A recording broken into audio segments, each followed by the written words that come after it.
عن التوبة والتائبين ورحمة الله رب العالمين ባለፈው ጁሙአችን ስለ ተውበት ተነጋግረናል። እያንዳንዱ ሰው ሴትም ሆነች ወንድም ሆነ ሙስሊምም ሆነ ካፊር ወደ ሁኔታው መመልከት ያስፈልገዋል። እኔ ያለሁት አሁን ምን ላይ ነው? ከሞት በኋላ የሚጎዳ ነው የሚጠቅም ነው? በዱንያ ህይወት ላይ ጉዳትም ያስከትል ነው ወይስ ጥቅም የሚያስከትል ነው የሚልን ማስተንተን ማወቅ ያስፈልጋል። ለይህ ነው የሰው ልጅ አቅል አላህ የሰጠው መጥፎውንና ጥሩውን ሊለይ የሚጠቅመውንና የሚጎዳውን ሊያውቅ የሚጎዳውን ትቶ የሚጠቅመውን እንዲከተል ነው። አለዛ እኮ ያው ተንሰሳ ተበራሪ ታውሬ አቅል ታልተሰጡት ልዩነት የለውም ማለት ነው። يقول الله سبحانه وتعالى في كتابه الكريم وتوبوا إلى الله جميعا أيها المؤمنون لعلكم تفلحون. ويقول الله عز وجل إن الله يحب التوابين ويحب المتطهرين. ويقول الرسول الكريم عليه أفضل الصلاة والسلام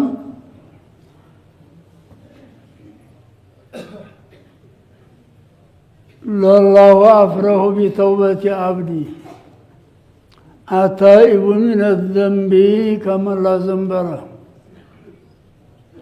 أو كما قال عليه الصلاة والسلام. እንግዲህ ባለፈው ጁሙዓ ወንጀሎች ሁለት ነገር እንደሆኑ ተናግሬያለሁ። ወደ አራትም ይከፈላሉ። አንዱ በሰውየውና በአላህ መካከል ያለ ወንጀል ነው። ይሄ ወደ ሁለት ይከፈላል። አንዱ የአላህን ትእዛዝ አለማክበር አለመስራት ነው። አንዱ አላህ ክልክል ያደረገውን ነገር መስራት ነው። ሁለቱም ወንጀል ነው። ሶስተኛው በእኛ መካከል ያለ ሐቅ ነው። በእኛ መካከል ያለው ሐቃችን በደሉ በስበስታችን ወደ ሁለት ይከፈላል። አንዳንዱ ጠፊ የሆነ በደል አለ፣ እንደ ሐሰድ፣ እንደ ስድብ፣ እንደ መምታት፣ ገንዘብ እንደ መውሰድ ያለ። አንዳንዱ ሁልጊዜ ኗሪ የማይጠፋ የሆነ በደል አለ፣ እንደ ቤት እንደ ምድር ኗሪ ቋሚ የሆነ ነገር ይበድላል። ያው አንዱ አንዱን እየቀማ ነው መሬት የያዘው ቤት የያዘው። ያም እንግዲህ ያጠያይቃል። አላኩል ሀል በእኛና በአላህ መካከል ላለው ወንጀል ሶስት መስፈርቶች አሉት ብዬ ተናግሬያለሁ። አነደሙ ቢማ መዳ ወልኢቅላዑ ፊልሃል ወልዓዝሙ ዐላ ተርኪል ዐውድ። ባለፈ ስራው መጸጸት መቆጨት፣ ምን ነው ባልሰራሁ ብሎ ቢችል ማልቀስ፣ አለዛ በቀልቡ መጸጸት ግዴታ ነው። ሁለተኛ ወዲያው ትዝ ሲለው ወንጀሉን መተው ነው። ሶስተኛው ተመልሶ ያን ኃጢአት ወንጀል ላይ ሰራ ቁርጥ አርጎ ቁርጥ እርምጃ መውሰድ ነው። እኒህ ሶስቱ ተስማምተው ተገይተው የተወበተ ሰው እንዳልሰራ ነው ወንጀሉን። አላህ ይምረዋል፣ ይታረቀዋል። ካፊር ተሆነ ይምረዋል። ካፊርማ ተሆነ ጭራሽ በኸልቅ ሐቅ እንኳ ገሎም እንደው ሰርቆም እንደው ዘርፎም እንደው ወደ እስልምና ተመጣ አይጠየቅም። ምናልባት ሙእሚን የሆነ እንደው ያለ ሐቅ ተሆነ ይማራል። አላህ የከለከለውን ሰርቶ እንደው እንደ መጠጥ፣ እንደ ዝሙት፣ እንደ ሌላው እኒህ ሶስቱ ነገሮች ተተገኙለት አላህ ይምረዋል። ያ ወንጀሉ መዝገብ ተሰርዞ የተውበቱ ሐሰና ይመዘገብለታል። ምናልባት ትእዛዝ ታይሰራ ቀርቶ እንደው ሶላት ታይሰግድ ቀርቶ እንደው አካለ መጠን ተደረሰች በኋላ ወይም ጦም አልጦም እንደው ዘካ አላወጣ እንደው ወጅቦበት ማእሙራቶች ትእዛዞች ተሆኑ በተውበት ብቻ አላህ አይምርም። ዘካ አልፎት እንደው ማውጣት ያን ያለፈውን፣ ጦም አልፎት እንደው መጦም ቀዷ ማውጣት፣ ሶላት አልፎት እንደው ሶላቱን ቀዷ ማውጣት ግድ ይላል። ይሁን እንደው አላህ ይምረዋል ማለት ነው። ሌላው በእኛ መካከል የሰው ልጅ ሶስት አይነት ነው። መለክ እያለ፣ አደም እያለ፣ ሸይጣን እያለ። አንዳንድ ሰዎች አላህ ሽቶላቸው እንደ ነቢያቶች እንደ ረሱሎች ወንጀል የማይሰሩ ባሮች አሉት። አላህ ይገርማል።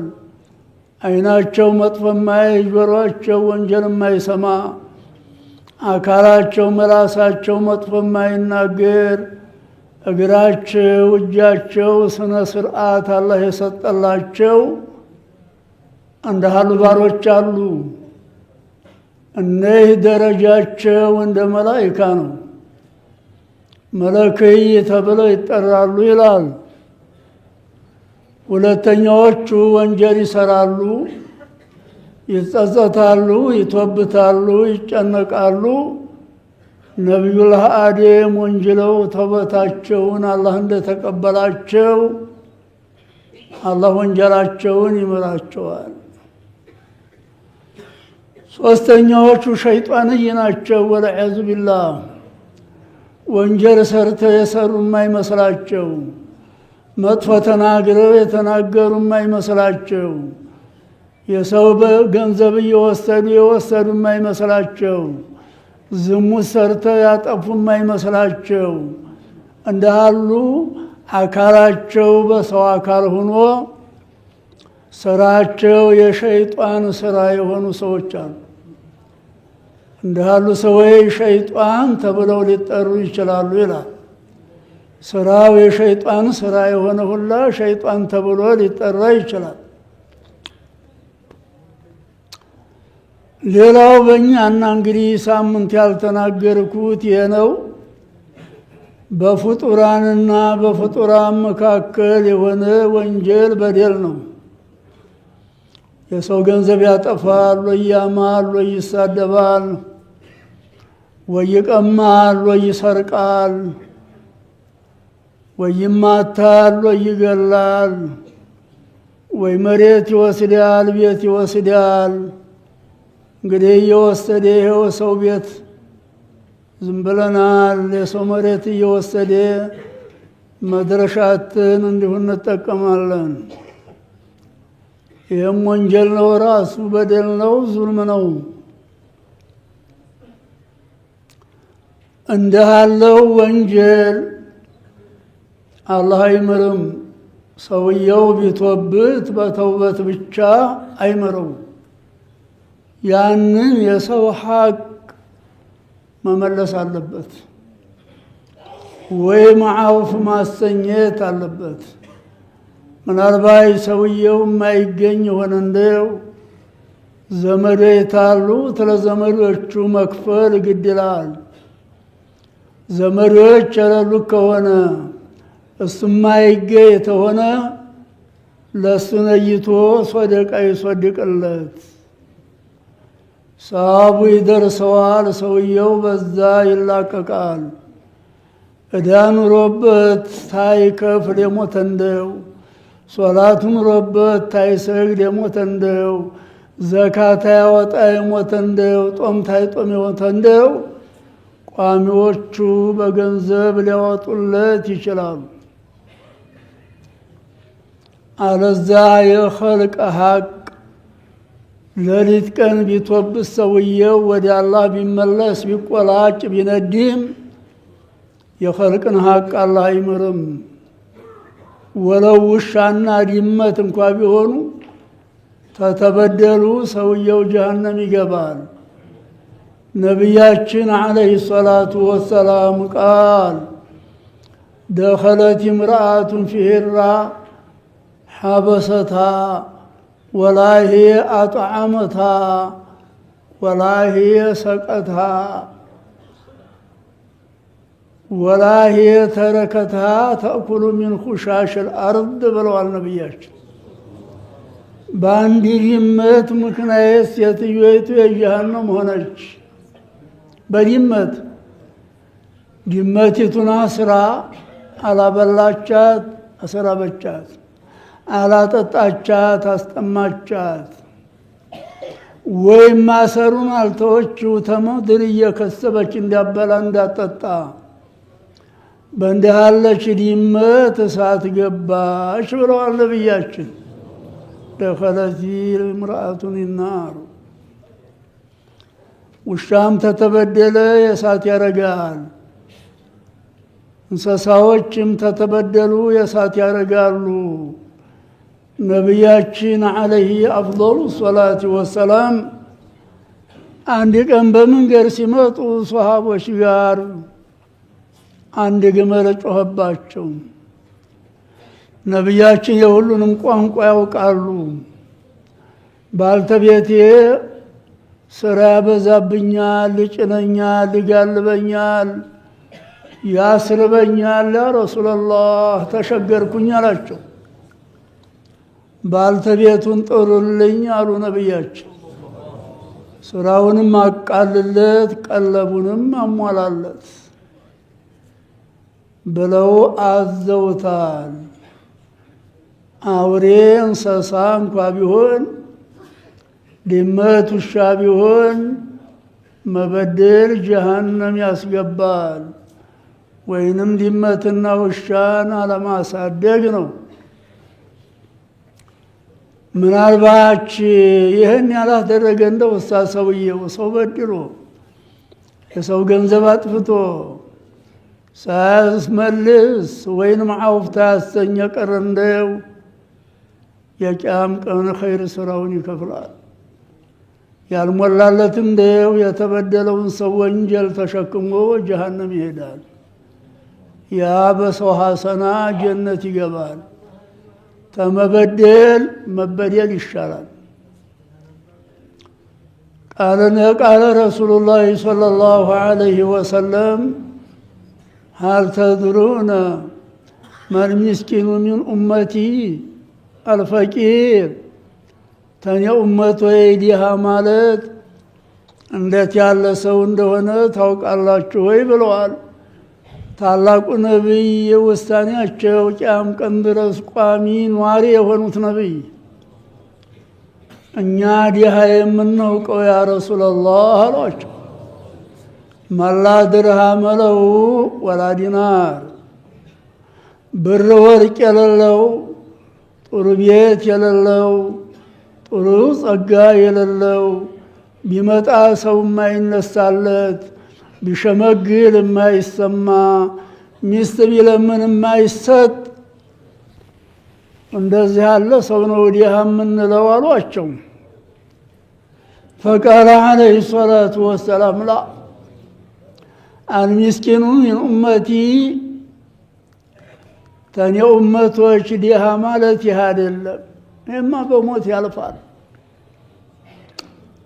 መየእቲ የውመል ቂያመቲ ቢሶላት ወዘካት ወሰደቀት ወሀጅ፣ የቂያም ቀን ሀጅ ሰርቶ መቅቡል ሆነለት የሚመጣ ጦምጥሞ መቅቡል ሆኖለት የሚመጣ ሶላት ሰግዶ መቅቡል ሆኖለት የሚመጣ ኸይር ስራው ሁሉ አላህ ዘንዳ ተቀባይ አግኝቶ ሰዋቡ እንደ ተራራ ተቆልሎ የሚመጣ ሰው ነው የኔ ኡመት ወይዲሃ ማለት አሉ። ثم يأتي المظلومون የተበደሉ ሰዎች የሚመጡበት ነው አሉ። ከዛ ጊዜ ተሸሽጎ መዳን አይቻል፣ መዋሸት አይቻል፣ መጠጊያ የለ፣ ብር ወርቅ የለ፣ መክፈል አይቻል። ኸይር ስራ ብቻ ነው።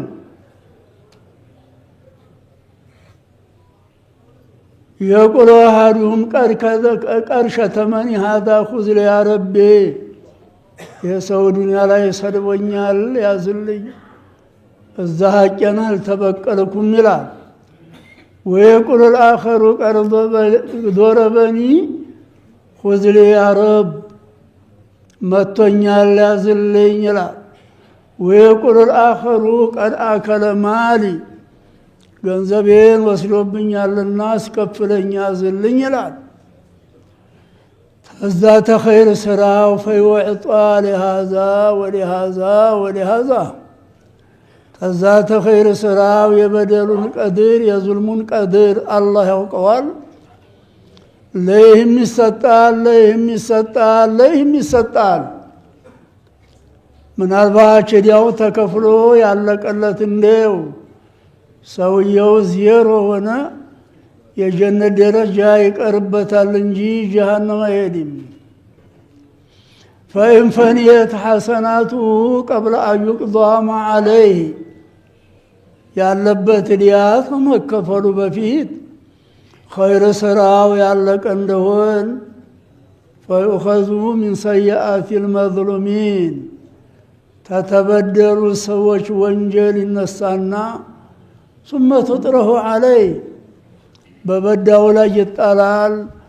ثم يطرح في النار እሱ በጀሃነም ወደ ጀሃነም ይጣላል፣ ይወረወራል። እነዛ ተበዳዎች በሰው ኸይር ስራ ጀነት ይገባሉ ማለት ነው። ምናልባት ሙእሚን ለሙእሚን ተበዳድለን እንደው ነው። እንደ ውሻ እንደ ድመት የበደለ ሰው ራሱ ይቀጣል እንጂ ኸይር ስራ ለነሱ አይሰጡም፣ ማፈር ይሆናሉ። ካፊር የበደለ እንደው በበደሉ ሰውየው ይቀጣል እንጂ ኸይር ስራው ተነስቶ ለካፊር አይሰጥም። ካፊርም የጀሃነም የእሳት ስለሆነ እንደዚህ ያለ መላ የሌለበት የጨነቀበት ጊዜ ከመድረሱ በስተፊት ሲሆን ተበደል መጠንቀቅ፣ ምላሱን መቆጠብ። ወሀል የኩቡ ናሰ ፊ ናሪ ኢላ ሐሳኢዱ አልሲነቲሂም ብለዋል ነቢያችን። ላልሸገረን ሰው እናማለን፣ ላልሸገረን እንሳደባለን፣ ላልሸገረን እናላግጣለን። በዛ ምክንያት ጀሃነም መሄድ ይመጣል። የመላሱ አዝመራ እንጂ ሌላ የሰው ልጅ በፊት ጀሃነም የሚደፋዋለ ወይ? በንግግራችን ደግሞ እንቀጣለን እንደ ያ ረሱላላህ ቢሏቸው ወሀል የኩቡ ናሰ ፊ ናሪ ዐላ ውጁሂሂም ኢላ ሐሳኢዱ አልሲነቲሂም፣ የምላሳቸው አዝመራ እንጂ ሌላ እሳት ያስገባቸዋል፣ በምላሳቸውም ትጠየቃላችሁ ብለዋል። የወትሮዎቹ አላህን የሚፈሩ ነጋዴዎች ይላል። ዑለማዎቹማ መቼም ይሄ ሙተአሊሙ ዑለማኡ ሌላው አካላቱ ሁላ የተቆጠበ ነው። ኳስ ያላቸው አፋቸውን የሚያፍኑበት ይላል። ገዥ መጣ እንደው ተናግረው አፋቸውን ለጉመው ይቀመጣሉ። ድንገት ተሳስቷቸው እንዳይናገሩ ለሀጃ ጊዜ ብቻ ያንን አንስተው ይናገራሉ። ይሄ አኼራ ጉዳይ ችላ የሚባል አይደለም። እንደፈለገ ይለውን የሚባልበት ሀገር አይደለም። ዱንያም ጨንቆናል። አሁን ዱንያው መተዳደሪያው ጨንቆ የሚበላው የሚጠጣው እያጣ መቀመጫ እያጣ ሞት ለሚያሳርፈው ሞት ለሚገለግለው ለይም ተጨንቀን መድረሻ አጥተናል። እንኳን መጨረሻ ለሌለው ለአኺራው ጉዳይ ብንችል መጠንቀቅ ነው። ባንችል ደግሞ የሰው ሀቅ መመለስ አውፍ ማሰኘት ነው። ነገራለሁ ሰዓቱ ደረሰ። ስለያውን ሰዓታችን እየደረሰ ነው። እንግዲህ በእኛና በአላህ መካከል ያለ ሀቅ ይሄን ይመስላል። በመካከላችን ያለ ሀቅ ይሄን ይመስላል። አላህ ወንጀልማ የሰሩን ሰዎች ይወዳቸዋል። ወንጀልም ሰርተው የሚመለሱን ሰዎች ይወዳቸዋል። ኢነላህ ዩሂቡ ተዋቢን ወዩሂቡ ልሙተጠሂሪን። ከቶም ታኢቦቹን አስቀድሟቸዋል ቀልባቸው እንዳይሰበር። ሙተጠሂሮቹ ደግሞ ወንጀል ያልሰሩ ኩራት እንዳይገባቸውና መበራታት አለብን። ዛሬ ወቅት እንደምታውቁት ቤቱን አንዱ ያንዱን ወስዶታል፣ መንግስትም ወስዶታል። መሬቱን ያንዱ ወስዶታል፣ አትክልቱንም ያንዱ ወስዶታል። አላህ ምን እንደሚያደርገው እንግዲህ ሲወቅ በተቻለ ቀድር መቼም የኸልቅ ሀቅ መጠንቀቅ አለብን። የአላህንም ሀቅ መቶበት መጠንቀቅ አለብን። አላህ እንግዲህ መጨረሻውን አላህ ያሳምርልን። አገራችንን ሰላም አላህ ያድርገው።